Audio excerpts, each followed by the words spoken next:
కేటీఆర్ గద్వాల సభలో మాట్లాడుతున్న తీరు చూస్తే కనీసం వాళ్ళకి సిగ్గనిపించలేని పరిస్థితి అని. ఇన్నరా ఎమ్మెల్సీ అద్దెకి సార్ ఏమంటున్నాడో ఇంకా మస్తుగానే అన్నాడు. మొత్తం ముచ్చటి నుండి 39 మంది ఎమ్మెల్యేలని, 3 ఎంపీలని, 16 మంది పైచిలుకు ఎమ్మెల్సీలను, వివిధ పార్టీలకు సంబంధించిన వాళ్లను బీఆర్ఎస్ లో చేర్చుకున్నప్పుడు ఎటుపోయింది మొహం? అయ్యా కేటీఆర్ సారు మరి 10 ఏళ్ల ఏలుబడిలా పార్టీ ఫిరాయింపులు సురువు చేసిందే మీ నాయన్నట. మరట్లా పక్క పార్టీ ఎమ్మెల్యేలను మీ గులాబీ గుంపులకు గుంజుకుంటున్నప్పుడు యాదికి రాలేదా? లేకుంటే ఎవల బర్రె అయితేంది మా దొడ్లే పెండ పెట్టిందా లేదా అన్నట్టే మీరు కూడా అనుకొని వచ్చిన వాళ్ళని వచ్చినట్టు అప్పట్లా కార్లకు గుంజుకుని రా ఎట్లా?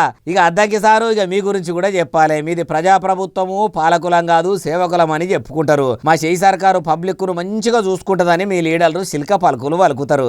మరి 10 మంది ఎమ్మెల్యేలను మీ కాంగ్రెస్ పార్టీలా తెలిసి ఎందుకు షరీకు చేసుకుంటారు? అయినా తెలంగాణ రాష్ట్రంలో ఊరియా కోసం రైతులు రోడ్డెక్కి ధర్నాలు చేస్తుంటే రాష్ట్రమంతా తుక్కపెక్కుడుకుతుంటే మందు బస్తాల కోసం మాట్లాడాలన్న పార్టీలు మారిన ఎమ్మెల్యేల ముచ్చట మాట్లాడబడితిరి. ఇప్పుడు మాట్లాడవలసింది ఎమ్మెల్యేల గురించి కాదు సారు, ఎరువుల కొరత గురించి. మీ మలి సర్కారు ఇయ్యకుండా అన్ని సగం పనులు చేసి ఆపుతున్న 6 గ్యారెంటీలను గురించి కూడా మీరు మాట్లాడాలి సార్ అంటుర్రు ఈ ముచ్చటిన్నోళ్ళు.